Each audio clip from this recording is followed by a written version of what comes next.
And we're back with JD's Rips, Breaks, and Collectibles. And today for our TCG rip, we have MTG's Foundation. The special thing about Foundation is typically when you're talking about standard MTG, your cards are only going to be tournament legal for the first 3 years, so the first couple of cycles.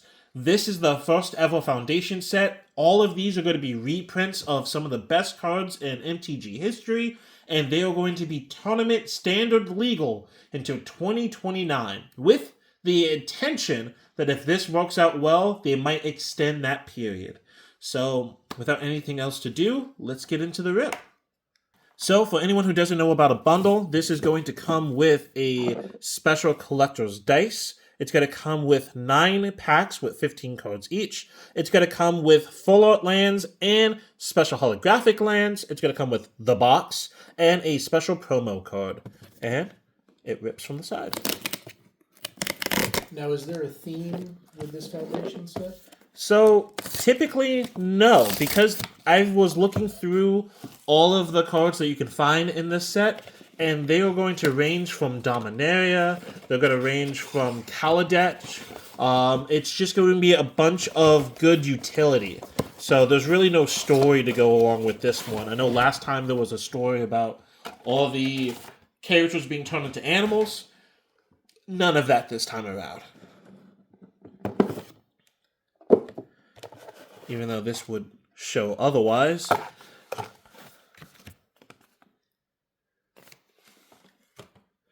But we're going to have the packs. These in the white are always lands, except for this other one. Yeah, as you can see through here, that's going to be the special promo with lands behind it. And let's get the rest of the packs out of here. And take a look at that nice D20 with the special 20-side symbol.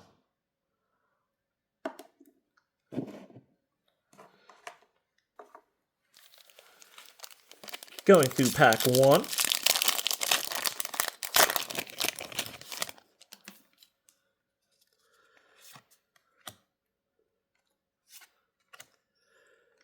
And like always, if you see a card that you are interested in, and you don't see a listing for it, just let us know which one exactly you are looking for, and we can see about how to get that off to you. This is one of those foundational cards. I'm going to have to take this off screen so I can actually read it, but I do remember the art.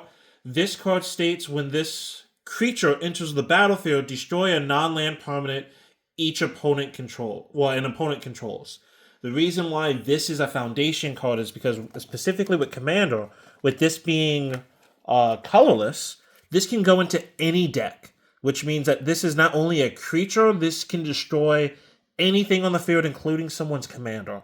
And this is something that everyone was using when it first came out. Now, as someone who's very unfamiliar with MTG, if your commander is eliminated, what are the repercussions of that? So when a commander is destroyed, right? Let's say this card, for example. This card has a mana cost of 7. For anything, 3 reds. When your commander is destroyed, it goes to the graveyard and then immediately goes back to the command zone. In order for you to summon it again, not only do you have to pay this cost, you now have to pay 2 mana more each time you do it. So the 7 cost now becomes 9. If it gets destroyed again, it becomes 11, so on and so forth. So being able to just ruin someone's commander immediately, that is very, very good. And let's get into the next one. That's going to be this guy here. Let's go back in.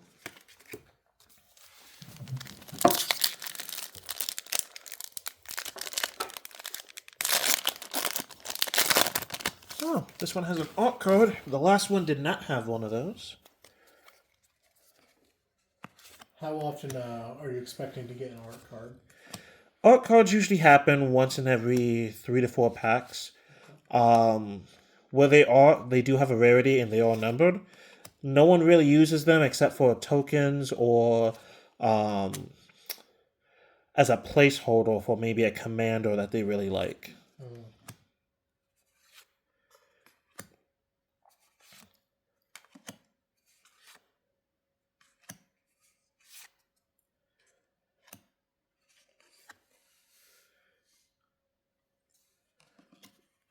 Special holographic land. Even though that this is a common, typically any lands that are not basic lands are really good. In fact, this is a Evolving Wilds. This is another really good foundational card, which again, with the name Foundation, this card allows you to tap this, destroy it, and search out any land in your deck, any basic land.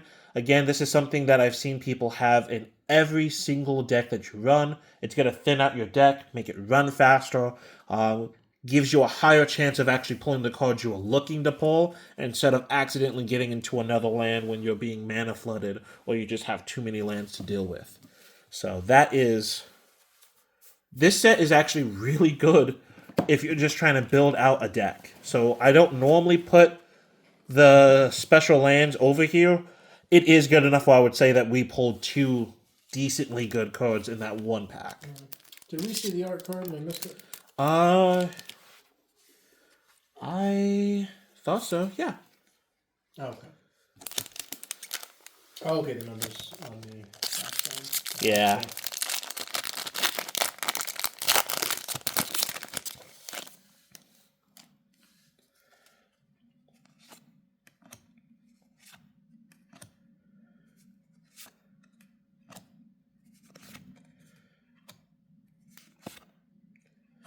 And as you can see, this card showed up in I think every pack so far. So that's how you can really see how rare or common a common card is, that you can pull it 3 packs out of 3 packs. Now for MTG, do they have a odds list? Believe it or not, they do not. They really used to.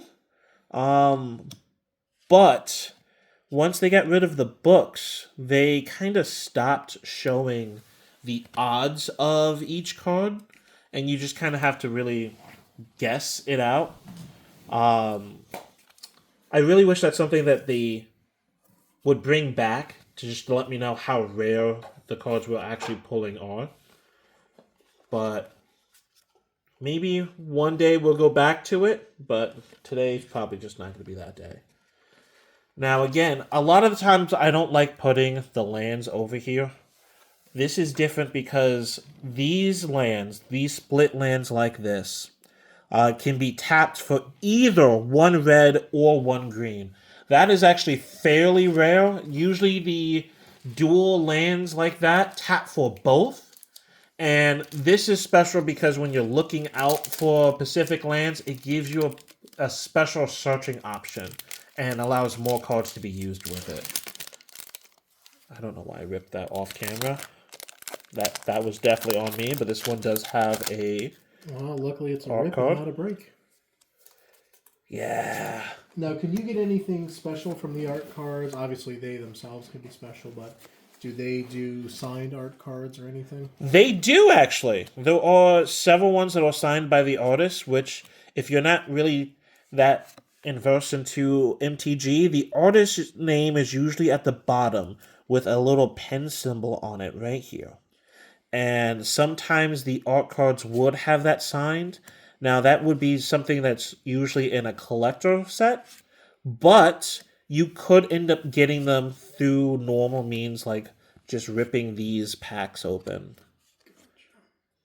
And we were looking for a collector's set, but unfortunately, locally, they were all sold out. Right. And look at that cat. That is beautiful art. Don't know what card that actually is, but this is nice. And I know this is the same one as what's right here, but I'm not going to put it over there because it's not holographic. Just means a little bit less.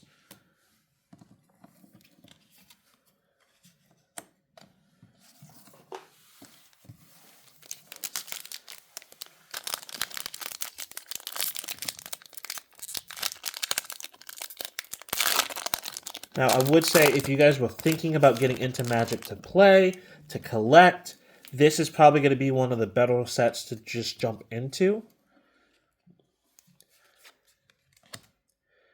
Just because no matter what kind of deck you are trying to make, this is going to give you the best start to trying to make one just without getting a pre-made.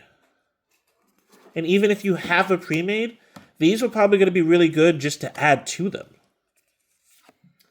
Now, if you were to get a pre-made, I'm assuming it's not going to come with one of everything from a release. Right. A pre-made deck is going to just have one deck that's already ready to go, kind of have its own vibe to it.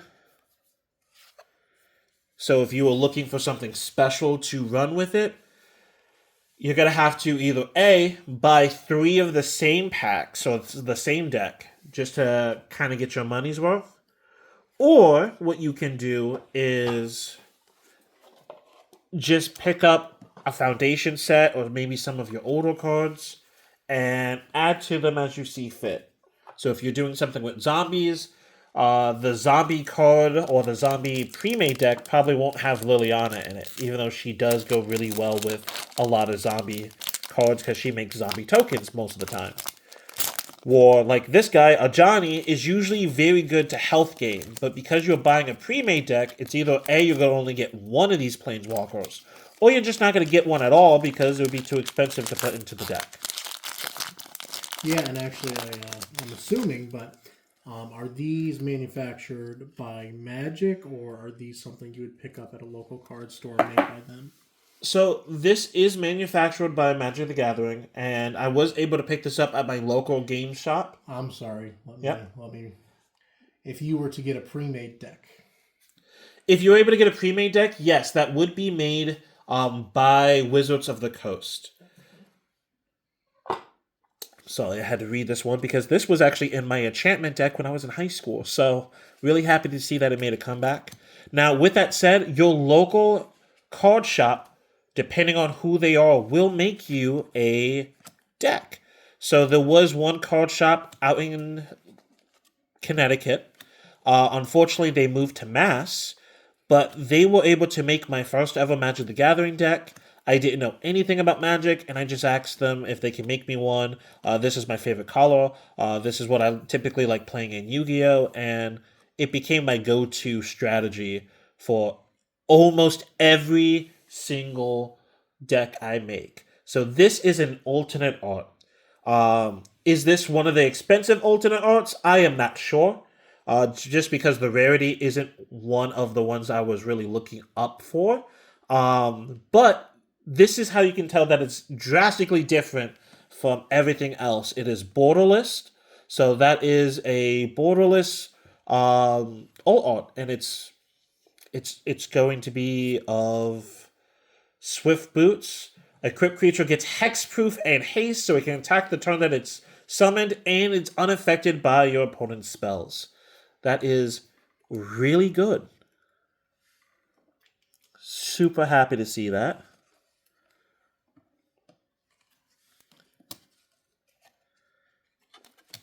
And again, another art.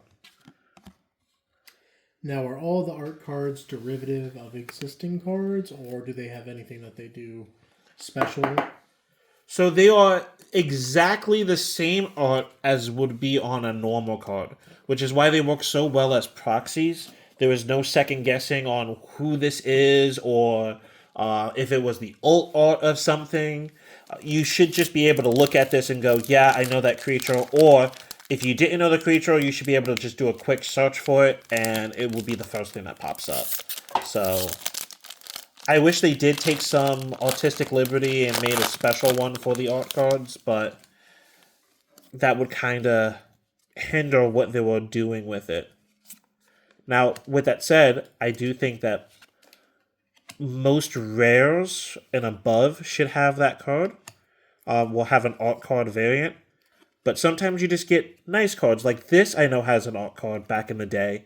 And that's just because it was Liliana, and everyone loves Liliana. So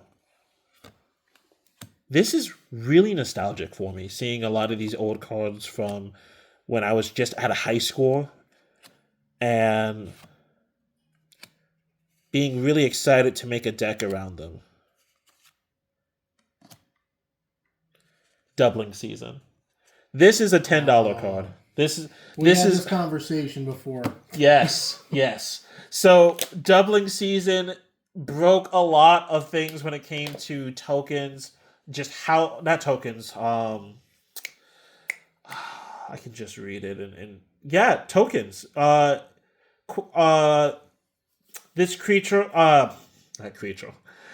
If an effect would create one or more tokens under your control, create twice that many tokens. If an effect would create one or more counters under your control, create twice that many counters. So I was talking to him about how this broke stuff with counters and how planeswalkers work. Because when you summon a planeswalker, even though it says it has 5 to start, it actually creates that 5 when it hits. So that is now doubled to 10, and then they can use their ultimate. I forgot the part where it does the tokens, and that just makes this so much better. So this is definitely going to be on our page later. So definitely give that a look if you are interested in a Doubling Season. Yeah, our store will be listed below, and depending on how everything goes, we may just actually, with this video, link directly to this card in our eBay store. Yeah. Now, you're saying this is a reprint. Do they use the same image? Does it have the exact same capabilities that it did before? So it does have the same exact verbiage. So it's the same exact ability. Okay. Sometimes they have updated abilities just so that they work a little bit better. Okay. And the reason why this is so nostalgic for me, as you know, I have keratoconus, so I really can't see text too well. A lot of these are the original art from back then. So that helps a whole lot when it comes to just recognizing what everyone's playing. Now, are you, as an artist, are you happy that they did that? Or are you kind of upset that they're doing... To me, it seems like it's cost saving. So they didn't have to pay someone to redo it. So it's definitely cost saving.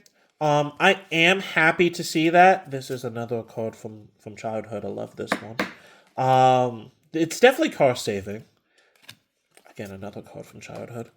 But I like it better this way because let's say if the artist was no longer with us, this still allows them to have that specific art style that everyone remembered from back then and be able to still use it. Where, let's say they were unfortunately no longer with us, that entire art style would be gone, and most of these cards were made by the same artist. Like, one artist would make 6 or 7 cards, and if there were mythics, they didn't really do a good job of spreading out the artists for it, so there was a good chance that it was going to be one of your favorite artists from a past set. So in a thing where you're just revisiting the past, I would love that. Hit it for good luck. This is the last one.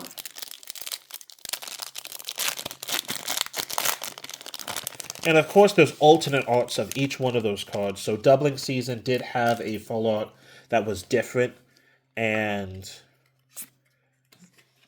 probably way more expensive, but... Now, if the base cards are something that are really good, does the art variation matter? Does that make the art variation more valuable, or does that not really matter? Because generally speaking, from what we've talked about before, you can play it in its stead, but the art card itself is not really meant to be played. So the art card itself isn't really meant to be played. If you're going into a tournament, I would definitely say check with whoever's running it. So, for example, this card, this is Evolving Wilds. We pulled one, glossed right here. It's the same art, right? Evolving Wilds actually showed up in several different sets. Each set had a different art to it. I don't know which set exactly this art is, or if this is new to it. I just remember the name of it. But if they made a art card that was just this, it would be kind of hard to differentiate if this is Evolving Wilds, what set it's Evolving Wilds, or if this is just a pretty looking mountain scenery and it's supposed to be a plains or a mountains card. So that would make it really more of a to interpretation, unless if you can prove like, nope, this is Evolving Wilds 2024, and that would be kind of hard to look up every time. But when it's your commander, that's kind of what you do at the beginning of each match. So you show off who your commander is, and then people can ask questions at that point. Gotcha.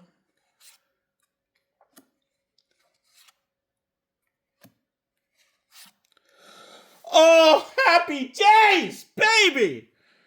Oh, I, oh, I'm going to have to look up this one of whether or not it's going to be online, but it most likely will be.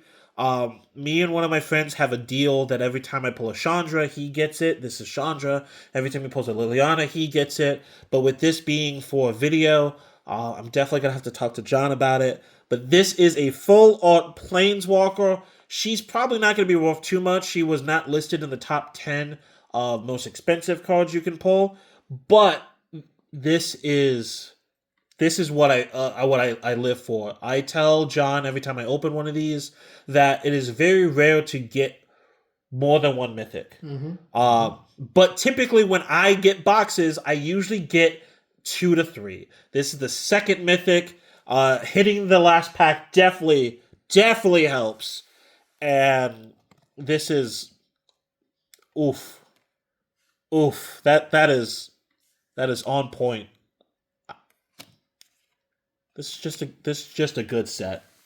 This is a good set. I am very happy.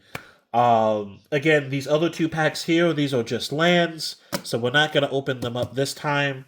But thank you for coming with us to see Foundations. If you want to see us open more Foundations, please let us know. And definitely check that link in the bio to see what we have up for sale. So thank you for coming, and we will see you again next time.